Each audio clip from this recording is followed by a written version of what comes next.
মিচিও কাকু বলেছিলেন ঈশ্বরের মন 11 মাত্রিক স্পেস টাইমের কম্পন। কিন্তু আপনি কি জানেন এই সমীকরণ ঈশ্বরকেই হত্যা করেছিল? কেন আইনস্টাইন তার জীবনের শেষ 30 বছর ঈশ্বর সমীকরণ অনুসন্ধান করেছিলেন? গড ইকুয়েশন কি উচ্চমাত্রিক কোনো সভ্যতার অস্তিত্ব প্রমাণ করতে পারে? স্টিফেন হকিং বলেছিলেন, মানুষ যদি গড ইকুয়েশন জানতে পারে তবে মানব সভ্যতার অস্তিত্ব ধ্বংস হয়ে যেতে পারে। কিন্তু কেন? 1955 সাল, প্রিন্সটন হাসপাতাল। মৃত্যুর ঠিক আগ মুহূর্তে অ্যালবার্ট আইনস্টাইন জার্মান ভাষায় কয়েকটি বাক্য বলেছিলেন। দুর্ভাগ্যবশত পাশে থাকা নার্সটি জার্মান জানতেন না। ফলে ইতিহাসের সবচেয়ে বুদ্ধিমান মানুষটির শেষ সত্যটি বাতাসের সাথে মিশে যায়। কিন্তু সত্যিই কি তাই? কয়েক বছর আগে আইনস্টাইনের ব্যক্তিগত ড্রয়ার থেকে একটি আধপোড়া চিরকুট পাওয়া যায়। বলা হয়, মৃত্যুর কয়েক ঘন্টা আগে তিনি নিজের হাতে তার জীবনের শেষ থিওরিটিকে পুড়িয়ে ফেলার চেষ্টা করেছিলেন। কেন? কি এমন দেখেছিলেন তিনি সেই অঙ্কের পাতায়, যা মানবজাতির কাছ থেকে লুকিয়ে ফেলা জরুরি ছিল? আইনস্টাইন সারা জীবন অনুশোচনা করেছিলেন পারমাণবিক বোমার জন্য, কিন্তু এবার তিনি এমন এক সমীকরণ আবিষ্কার করেছিলেন যা দিয়ে ঈশ্বরের মন পড়া যায়। তিনি এর নাম রেখেছিলেন ঈশ্বর সমীকরণ। আইনস্টাইন জানতেন মানুষ খুবই অহংকারী। তারা যদি এই সমীকরণ পেয়ে যায় তবে তারা জানতে পারবে মহাবিশ্বে ঈশ্বর নেই। তারা বুঝতে পারবে তারা স্রেফ একটি কম্পিউটার অ্যালগোরিদম। তারা এখান থেকে বের হওয়ার জন্য ওয়ার্মহোল তৈরি করবে, মাল্টিভার্সের শৃঙ্খলা নষ্ট করে দিবে, যা গোটা মহাবিশ্বের সব সভ্যতাকেই ধ্বংস করে দিতে পারে। আপনি কি জানেন, আপনি যদি পৃথিবীতে বসে শুধু প্ল্যাঙ্ক কনস্ট্যান্টের মান সামান্য বদলে দেন, তবে তা গোটা মহাবিশ্বের ফিজিক্সই বদলে দিবে, যা কোটি কোটি মাইল দূরের কোনো এলিয়েন সভ্যতার জন্য হবে এক চরম হুমকি। প্রশ্ন হল, মৃত্যুর আগে কোনো সুপার অ্যাডভান্সড সিভিলাইজেশন কি আইনস্টাইনের সাথে যোগাযোগ করেছিল? তিনি কি আমাদের বাঁচাতে চেয়েছিলেন, নাকি আমরা এই সত্য জানার যোগ্য নই? গড ইকুয়েশন বুঝতে হলে আমাদের প্রথমেই 11 মাত্রিক হাইপারস্পেস সম্পর্কে জানতে হবে। স্ট্রিং থিওরি অনুসারে আমাদের মহাবিশ্ব 4 মাত্রিক নয়, 11 মাত্রিক। কিন্তু প্রশ্ন হল, কেন আমরা অবশিষ্ট 7টি মাত্রা দেখি না? কল্পনা করুন একটি দ্বিমাত্রিক কাগজের কথা, যেটি থার্ড ডাইমেনশনে কুঁচকে আছে। মনে করুন এই কুঁচকে থাকা কাগজের উপর একটি দ্বিমাত্রিক বিড়াল বাস করে। বিড়ালের কাছে মনে হবে তার জগৎ ফ্ল্যাট। সে বুঝতে পারবে না তার জগৎ হায়ার ডাইমেনশনে ভাঁজ হয়ে আছে। একইভাবে আমাদের এ 4 মাত্রিক জগতের বাইরেও আরও 7টি মাত্রা থাকতে পারে। আইনস্টাইন বুঝেছিলেন হায়ার ডাইমেনশন ছাড়া প্রকৃতির মৌলিক বলগুলো একীভূত করা সম্ভব নয়। গ্র্যাভিটি এবং ইলেকট্রোম্যাগনেটিক ফোর্সের শক্তির তুলনা করতে গেলে আপনি অবাক হয়ে যাবেন। গ্র্যাভিটি হলো মহাবিশ্বের সবচেয়ে দুর্বল বল, আর ইলেকট্রোম্যাগনেটিক ফোর্স তার তুলনায় অকল্পনীয়ভাবে শক্তিশালী। পার্থক্যটা কত বড়! গ্র্যাভিটির চেয়ে ইলেকট্রোম্যাগনেটিক ফোর্স প্রায় 10⁻36 গুণ বেশি শক্তিশালী। অর্থাৎ একের পর 36টি শূন্য দিলে যা হয়, পুরো পৃথিবী তার বিশাল ভর দিয়ে আপনাকে নিচের দিকে টানছে। কিন্তু আপনি যখন স্রেফ একটি ছোট চুম্বক দিয়ে টেবিলের ওপর থাকা লোহার পেরেকটি উপরে তুলে ফেলেন, তখন ওই ছোট্ট চুম্বকটি পুরো পৃথিবীর গ্র্যাভিটিকে হারিয়ে দেয়। গ্র্যাভিটি দুর্বল হওয়া সত্ত্বেও বিশাল দূরত্বে কাজ করতে পারে এবং এটি সব সময় শুধু আকর্ষণ করে। অন্যদিকে ইলেকট্রোম্যাগনেটিক ফোর্স আকর্ষণ এবং বিকর্ষণ দুই করতে পারে, যার ফলে বড় স্কেলে এরা একে অপরকে নিউট্রাল করে দেয়। গ্র্যাভিটি কাজ করে মহাকাশের বিশাল জ্যামিতি বা বাঁক নিয়ে, আর ইলেকট্রোম্যাগনেটিক ফোর্স কাজ করে অতি ক্ষুদ্র কোয়ান্টাম কণা নিয়ে। আমাদের এই 4 মাত্রা জগতে যখন গ্র্যাভিটিকে কোয়ান্টাম লেভেলে নিয়ে যাওয়া হয়, তখন সমীকরণগুলোয় ইনফিনিটিজ বা অসীম ফলাফল আসতে শুরু করে। অঙ্কগুলো ভেঙে পড়ে। এখন প্রশ্ন, আমরা কি করে এই দুটি ফান্ডামেন্টাল ফোর্সের ভেতরকার অসীম দূরত্ব মুছে দিতে পারি? চলুন আমরা সাইভাস টিম থেকে এ ব্যাপারে একটি অ্যানালজি শুনি। এটি হলো ইলেকট্রোম্যাগনেটিক ফোর্স আর এটি হলো গ্র্যাভিটি। এদের মাঝখানে ইনফিনিট ডিস্টেন্স। এই দ্বিমাত্রিক কাগজটিকে যদি থার্ড ডাইমেনশনে ভাঁজ করা যায় তাহলে দুটো ফোর্স কানেক্ট হয়ে যায়। এই যে দেখুন। এখন মনে করুন আমাদের এই পরিচিত চারমাত্রিক জগৎ হল স্রেফ একটি দ্বিমাত্রিক পেজ। এই সমতল পৃষ্ঠে চারটি ফান্ডামেন্টাল ফোর্সকে কখনোই একীভূত করা সম্ভব নয়। এরা এখানে চিরকাল আলাদা।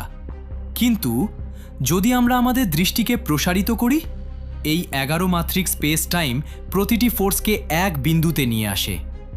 4 মাত্রায় যা ছিল অসম্ভব, 11 মাত্রার জ্যামিতিতে তাই হয়ে ওঠে এক নিখুঁত গাণিতিক সুর। মনে করুন একটি ঘরে মিউজিক বাজছে। মিউজিকের শব্দ বা ইলেকট্রোম্যাগনেটিক ফোর্স ওই ঘরের ভেতরেই সীমাবদ্ধ, তাই তা খুব তীব্র। কিন্তু ঘরের দেয়ালে একটি ছোট ছিদ্র আছে। ওই ছিদ্র দিয়ে মিউজিকের কম্পন পাশের ঘরে বা পুরো বিল্ডিংয়ে ছড়িয়ে পড়ছে। এখানে ছিদ্রটি হল 11তম মাত্রা। বিজ্ঞানীরা মনে করেন গ্র্যাভিটি আসলে ইলেকট্রোম্যাগনেটিক ফোর্সের মতোই শক্তিশালী, কিন্তু এটি আমাদের এই 4 মাত্রার জগতে আটকে থাকে না। এটি বাকি 7টি মাত্রার ভেতরে লিক করে। যেহেতু এর শক্তি 11টি মাত্রায় ভাগ হয়ে যাচ্ছে, তাই আমাদের এই দুনিয়ায় একে এত দুর্বল মনে হয়। এই লিক হওয়া শক্তিকেই যখন আমরা 11 মাত্রার অঙ্কে ধরি, তখন দেখা যায় গ্র্যাভিটি এবং অন্যান্য বল আসলে সমশক্তি সম্পন্ন। মিচিও কাকু বলেছিলেন সৃষ্টির শুরুতে 4 মাত্রিক জগৎ 6 মাত্রিক জগতের সাথে একটি 11 মাত্রিক বাবলে সংযুক্ত ছিল। এক মহাবিশ্বের সাথে অন্য মহাবিশ্বের কোনো দূরত্ব ছিল না। সৃষ্টির শুরুতে 10⁻⁻43 সেকেন্ডসের ভেতর 4 মাত্রিক জগৎ আলোর চেয়েও দ্রুত গতিতে সম্প্রসারিত হয় এবং 6 মাত্রিক জগৎ পরমাণু থেকেও ট্রিলিয়ন ট্রিলিয়ন গুণ ছোট হয়ে যায়। কিন্তু কিভাবে একটি ইকুয়েশন ঈশ্বরের অস্তিত্ব ভুল প্রমাণ করে? যদি মহাবিশ্বের সব কিছু একটি মাত্র গাণিতিক সমীকরণ দিয়ে ব্যাখ্যা করা যায়, তবে এর মানে হলো মহাবিশ্ব একটি স্বয়ংক্রিয় মেশিন। এখানে অলৌকিকতা বা কোনো দৈব ইচ্ছার স্থান নেই। সব কিছুই গণিতের নিয়ম মেনে ঘটছে, কোনো সত্তার নির্দেশে নয়। স্টিফেন হকিং বলেছিলেন, গণিত যদি পূর্ণাঙ্গ হয় তবে ঈশ্বরের কাছে কোনো পছন্দ বা অপশন থাকে না। অর্থাৎ মহাবিশ্ব যদি গড ইকুয়েশন মেনে চলতে বাধ্য হয়, তবে ঈশ্বর চাইলেও সমীকরণের বাইরে কিছু করতে পারবেন না। আর একজন ক্ষমতাহীন ঈশ্বর কার্যত ঈশ্বর নন। গড ইকুয়েশন প্রমাণ করেছে মহাকর্ষ এবং কোয়ান্টাম বলের উপস্থিতিতে মহাবিশ্ব শূন্য থেকে শূন্যের নিয়মেই সৃষ্টি হতে পারে।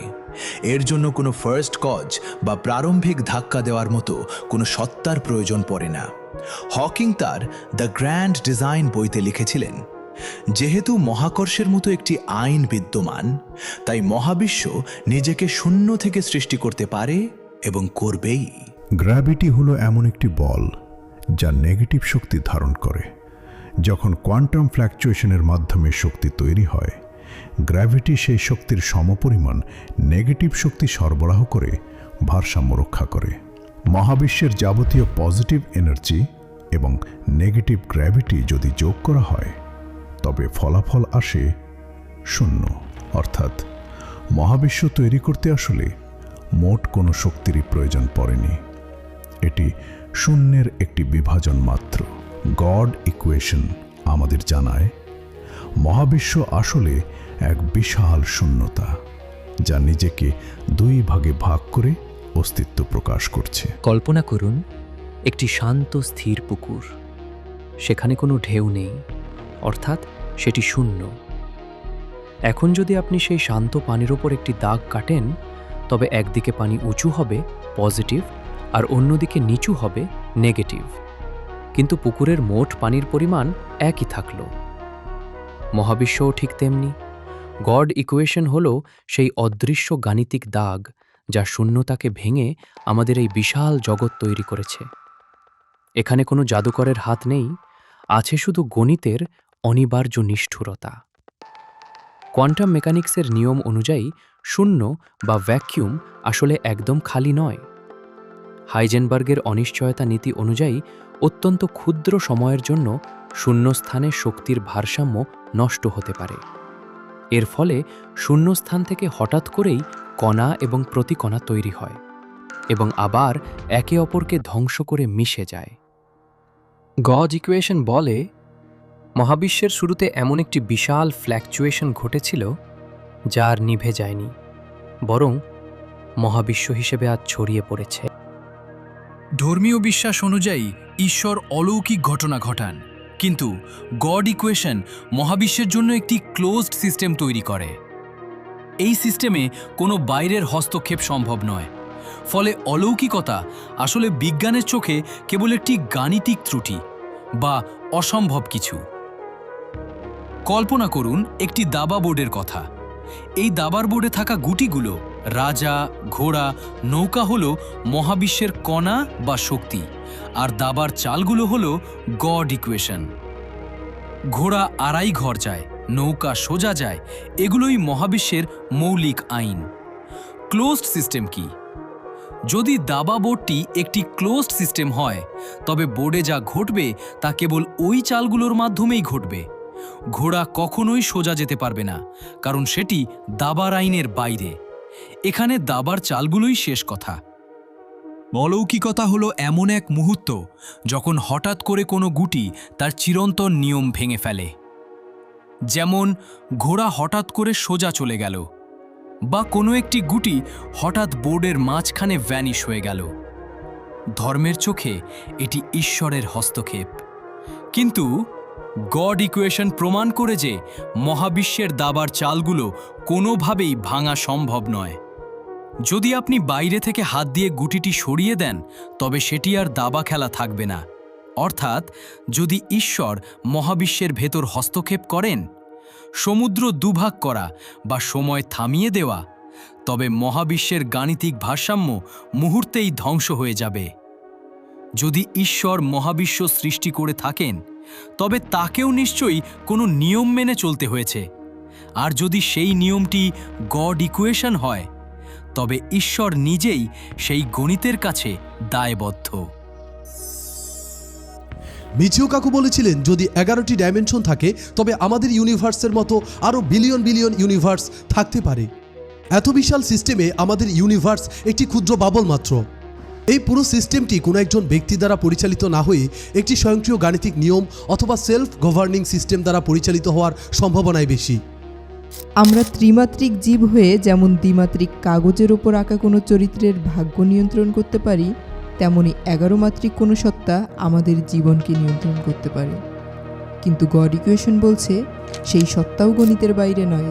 যদি তারা ঈশ্বর হয়েও থাকে, তবে তারা গণিতের ঈশ্বর, ধর্মের নয়। ঈশ্বর নিজেই গণিতের একটি উপজাত। সমীকরণটি প্রমাণ করে যে মহাবিশ্ব অত্যন্ত ঠান্ডা এবং যান্ত্রিক।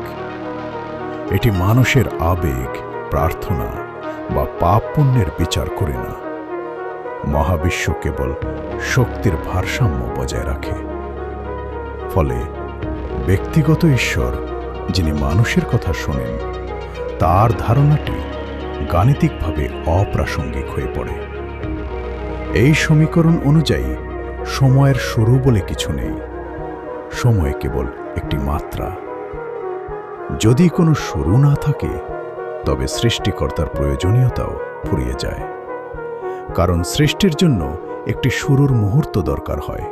গড ইকুয়েশন যদি একটি নিখুঁত কোড হয়, তবে এটি প্রমাণ করে যে আমরা হয়তো একটি সিমুলেশন বা কম্পিউটিং সিস্টেমের ভেতরে আছি।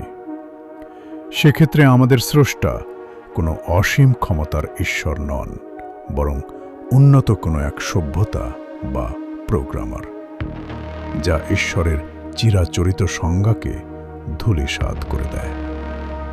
যদি গণিতই সব হয়, তবে মানুষের চেতনা বা আত্মা বলে কিছু নেই। আমরা কেবল কিছু রাসায়নিক বিক্রিয়া এবং গাণিতিক কোডের সমষ্টি। মহাবিশ্বের কোনো মহৎ উদ্দেশ্য নেই। এটি কেবল অস্তিত্ব রক্ষার একটি গাণিতিক বাধ্যবাধকতা।